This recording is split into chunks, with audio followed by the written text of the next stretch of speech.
अस्सलाम वालेकुम दोस्तों, मैं आहियां हाजी मोहम्मद मौजूद ॾिसी रहिया आहियो यूट्यूब चैनल हाजी ऑफिकल। जी हाँ दोस्तों, अॼु जे वीडियो में अव्हांखे ॿुधाइण वारो आहियां। जी हाँ दोस्तों, सभ खां पहिरियां त मुंहिंजे चैनल खे सब्सक्राइब कयो, बेल आइकन खे क्लिक कयो जीअं मुंहिंजो हर ईंदड़ वीडियो अव्हांखे बआसानी मिली सघे। जी हाँ दोस्तों, जेकॾहिं अव्हां पंहिंजो यूट्यूब चैनल नओं ठाहियो आहे, अगरि उन में अव्हां पंहिंजो रिकवर फ़ोन नंबर नाहे लॻायो त आसान तरीक़ो अव्हांजे लाइ खणी आयो आहियां। सभ खां पहिरियां त अव्हां मुंहिंजे चैनल खे सब्सक्राइब कयो, बेल आइकन खे क्लिक कयो जीअं मुंहिंजो हर ईंदड़ वीडियो अव्हांखे बआसानी मिली सघे। जी हाँ दोस्तों, सभ खां पहिरियां त अव्हांखे पंहिंजे जीमेल आईडी खे ओपन करिणो आहे। जी हाँ दोस्तों, ॾिसी सघो था त हिते ही जीमेल आईडी अची चुकी आहे। जीमेल ते अव्हांखे क्लिक करिणो आहे। क्लिक करण खां बाद में अव्हां ॾिसी सघो था त हिते मुंहिंजी आईडी उहा अची चुकी आहे। हिते अव्हांखे क्लिक करिणो आहे। क्लिक करण खां बाद में हिते मुंहिंजा काफ़ी यूट्यूब जूं आईडियूं अची चुकियूं आहिनि। जी हाँ दोस्तों, जेकॾहिं मां हिते ऐड करणु चाहियां थो त मुंहिंजी मर्ज़ी आहे, छाजे करे मुंहिंजो हिन में रिकवर फ़ोन नंबर लॻल आहे।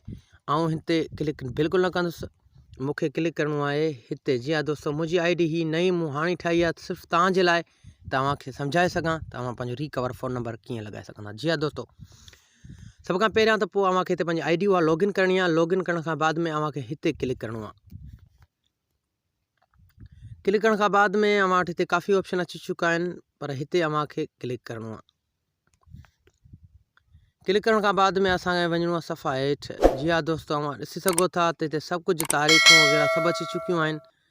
उन खां बाद में अव्हांखे किथे क्लिक करिणो आहे, तव्हांखे हिते ई ॿुधायां थो। जी हाँ दोस्तों, हिते अव्हांखे क्लिक करिणो आहे। क्लिक करण खां बाद में जी हाँ दोस्तों, अव्हां ॾिसी सघो था त हिते काफ़ी ऑप्शन अची चुका आहिनि। उन खां बाद में अव्हांखे हिन ऑप्शन ते क्लिक करिणो आहे। क्लिक करण खां बाद अव्हां ॾिसी सघो था त हिते मुंहिंजो हे पासवर्ड अची चुको आहे, त चए थो त असांखे पंहिंजो पासवर्ड ॿुधायो। उन खां बाद में रिकवर फ़ोन नंबर लॻी सघंदो। जी हाँ दोस्तों, हिते अव्हांखे पंहिंजो उहो पासवर्ड लॻाए छॾिणो आहे। जी हाँ दोस्तों, सभ खां पहिरियां त हिते अव्हांखे पासवर्ड लॻाइणो, उन खां बाद में उहो रिकवर फ़ोन नंबर अव्हां कीअं लॻाए सघंदा। हिते आउं पंहिंजो पासवर्ड हणां थो। जी हाँ दोस्तों, ॾिसी सघो था त मूं पासवर्ड हणी छॾियो आहे। सो अव्हां ॾिसी सघो था त इन खां बाद में वरी अव्हांखे हिते क्लिक करिणो आहे।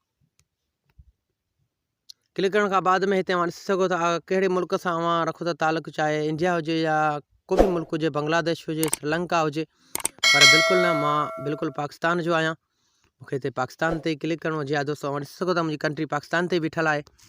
सो हिते अव्हांखे पंहिंजो फ़ोन नंबर लॻाइणो आहे। जी हाँ दोस्तों, मां पंहिंजो फ़ोन नंबर लॻायां थो। उन खां बाद में फ़ोन नंबर लॻाइण खां बाद में अव्हांखे किथे क्लिक करिणो आहे, किथे नाहे क्लिक करिणो। अव्हां ॾिसी सघो था त हिते अव्हांखे क्लिक करिणो आहे।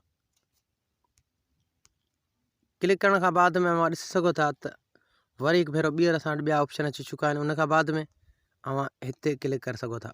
जी हाँ दोस्तों, क्लिक करण खां बाद में अव्हां वटि हिकिड़ो कोड ईंदो। जी हाँ दोस्तों, अव्हां वटि हिकिड़ो कोड ईंदो। सो मूं वटि हिते कोड अची चुको आहे। जी हाँ दोस्तों, अव्हां ॾिसी सघो था त मूं वटि हिते कोड मथां अची चुको आहे। सो आउं हिते कोड डायल करे वठां थो।